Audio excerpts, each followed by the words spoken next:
नमस्कार साथियों, दिव्य ज्ञान के YouTube चैनल में आपका स्वागत है। मेरा नाम है गिरीश मिश्रा। दोस्तों, आपकी LT की जो तैयारी अच्छी चल रही होगी, उम्मीद करता हूँ। उसी कड़ी में आज हम आपके लिए नई वीडियो लेके आए हैं अरविंद घोष जी की। तो श्री अरबिंदो एजुकेशनल फिलोसॉफी, इस पर हम बात करेंगे, जिस पर जो है उनका शिक्षा के संबंध में क्या क्या उन्होंने कार्य किए हैं, इस पर हम बात करने वाले हैं। तो आइए शुरू करते हैं आज की हमारी वीडियो अरविंदो। तो देखिए, सबसे पहले परिचय की बात करते हैं। तो जो श्री अरबिंदो था, इनका जन्म 15 अगस्त 1872 में कोलकाता में यहाँ पर हुआ था। इनकी प्रारंभिक शिक्षा कॉन्वेंट स्कूल में हुई थी, जबकि आगे की शिक्षा के लिए ये इंग्लैंड गए थे। इंग्लैंड में इन्होंने इतिहास की शिक्षा प्राप्त की, फ्रेंच की शिक्षा प्राप्त की, इटालियन की, स्पेनिश, जर्मन और ग्रीक भाषाओं का इन्होंने वहाँ पर अध्ययन किया था। 1890 में ICS की लिखित परीक्षा इन्होंने उत्तीर्ण की थी, लेकिन उसे उत्तीर्ण करने के बाद उसे छोड़कर वो वापस भारत आ गए थे। और भारत वापसी हुई थी इनकी 1893 यानी 1893 में इनकी वह भारत वापसी हुई थी। बड़ौदा कॉलेज में अध्यापक पद पर ये उसके बाद नियुक्त हुए। मराठी, बंगाली, गुजराती तथा संस्कृत साहित्य का इन्होंने वहाँ पर अध्ययन कराया था। साथ में 1905 में जो है यहाँ पर बंगाल विभाजन के देशव्यापी विरोध में इन्होंने नौकरी छोड़ दी थी। तो 1905 में जो अंग्रेजों द्वारा बंगाल विभाजन किया था, उसमें पूरे देश में विरोध हुआ था उसका, उसी को मद्देनजर रखते हुए इन्होंने नौकरी छोड़ दी थी। ब्रिटिश सरकार के विरोध में ये बार बार लिखते थे, यानी कि ब्रिटिश, उसके बाद इन्होंने नौकरी छोड़ी, उसके बाद आंदोलन में भाग किया और फिर लेखन के माध्यम से वो ब्रिटिश सरकार की नीतियों का लगातार विरोध करते रहे थे।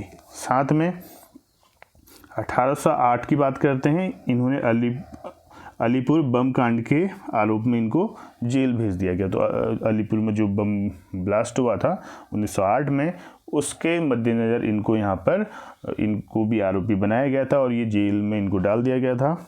1910 में जेल में आत्मानुभूति हुई और जेल से रिहा होकर पौंडीचेरी चले गई थी। तो लगभग 2 साल तक ये जेल में रहे, वहाँ इन्हें आत्मानुभूति हुई और वो उसके बाद जेल से रिहा होकर पौंडीचेरी चले गए थे। अब पौंडीचेरी में क्या हुआ, विचारों को व्यवहारिक रूप देने के लिए यहाँ पर वो पौंडीचेरी गए थे। अब यानी इन्होंने अब वहाँ से जो है अपने विचारों के माध्यम से चीज़ों को आगे बढ़ाने की वहाँ पर बात की। एक आध्यात्मिक केंद्र की स्थापना भी उसके बाद उन्होंने वहाँ पर की थी। उस आध्यात्मिक केंद्र का नाम है अरविंद आश्रम। तो वहाँ पर पौंडीचेरी में उन्होंने एक जो है आश्रम की स्थापना की, जिसे अरविंद आश्रम के नाम से जाना जाता है। और इनकी मृत्यु 5 दिसंबर 1950, आज़ादी के 3 साल बाद, उसके बाद इनकी मृत्यु हो गई थी।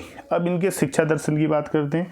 शिक्षा दर्शन में क्या था, ये एक महान योगी और दार्शनिकों में इनका नाम आता है। जो महर्षि अरबिंदो हैं, ये एक महान योगी और अपने आप में एक दार्शनिक थे। शिक्षा दर्शन का इन्होंने आधार बताया था, 3 आधार बताए थे, जिसमें आध्यात्मिक साधना बताई थी, योग बताया था और ब्रह्मचर्य बताया था।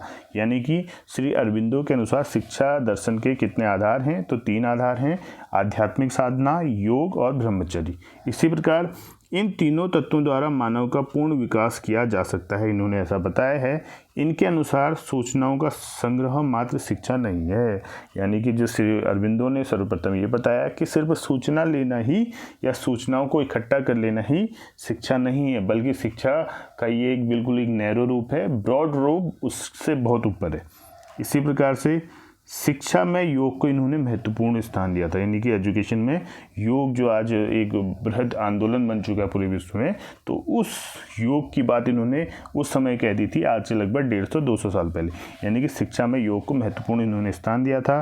संपूर्ण विकास के लिए धार्मिक शिक्षा महत्वपूर्ण है, ऐसा इन्होंने बताया था। यानी कि कहने का मतलब है, ये धार्मिक शिक्षा के एक अच्छे समर्थक रहे हैं। इसी प्रकार इनके शिक्षा के सिद्धांत क्या थे, इस पर बात करते हैं। शिक्षा के सिद्धांत में मातृभाषा में शिक्षा इन्होंने देने की बात की, बाल केंद्रित शिक्षा की बात की, ब्रह्मचर्य का पालन करने की इन्होंने बात की, बाल मनोविज्ञान आधारित शिक्षा देने की इन्होंने बात की, साथ में बालक की अंतर्निहित शक्तियों के विकास करने की बात की, पूर्ण मानव बनाना शिक्षा का सिद्धांत बताया, व्यवहारिक जीवन के लिए शिक्षा होनी चाहिए, ऐसा इन्होंने बताया, धार्मिक शिक्षा पर बल दिया, पथ प्रदर्शक और मित्र के रूप में शिक्षक जो है की वकालत इन्होंने की थी। यानी कि उन्होंने कहा कि जो एक शिक्षक है अपने आप में पथ प्रदर्शक होना चाहिए, निरीक्षक होना चाहिए और एक मित्र के रूप में बालक के साथ या छात्र के साथ उसका व्यवहार होना चाहिए, ऐसा इन्होंने अपने सिद्धांत में बताया था। इसी प्रकार इनके अनुसार शिक्षा के लक्ष्य क्या हैं? इनके अनुसार शिक्षा के जो लक्ष्य हैं उनमें शारीरिक विकास और शुद्धता है, इंद्रियों का प्रशिक्षण है, मानसिक शक्तियों का विकास किया जाए, ऐसा इन्होंने बताया है, नैतिक विकास की बात की है और आध्यात्मिक विकास की बात इन्होंने की है। तो ये हैं इनके शिक्षा के लक्ष्य। इसी प्रकार शिक्षण विधियाँ, किन विधियों द्वारा जो है बच्चे को शिक्षा दी जाए उस पर भी इन्होंने बात की है। उनमें बाल रुचि के आधार पर शिक्षा दी जाए, यानी कि बालक की रुचि का ध्यान रखा जाए, ऐसा इन्होंने बताया है। प्रेम और सहानुभूति के साथ शिक्षा दी जाए, ये प्रेम और सहानुभूति के प्रबल समर्थक हैं। बालकों की स्वतंत्रता पर बल दिया जाए, स्वप्रयत्न व स्वानुभव पर बल दिया जाए, यानी करके सीखना, और अब खुद के अनुभव से सीखने पर इन्होंने बात की है। निरीक्षण विधि की वकालत की है। क्रिया द्वारा सीखना, करके सीखने पर ज़्यादा बल दिया है। मौखिक विधि से भी शिक्षा देने की बात की है। और स्वाध्याय, स्वयं पढ़कर शिक्षा ग्रहण करना भी इनके प्रमुख शिक्षण विधियों के अंतर्गत आता है। इसी प्रकार अनुशासन की बात करते हैं। किसी भी प्रकार के शारीरिक दंड का विरोध ये करते हैं। ये कहते हैं कि किसी प्रकार का शारीरिक दंड जो है शिक्षा में नहीं देना चाहिए। योग द्वारा जीवन को अनुशासन करने पर इन्होंने बल दिया था। तो योग द्वारा जो है किस तरीके से व्यक्ति अपने जीवन को अनुशासित कर सकता है उस पर इन्होंने बल दिया था।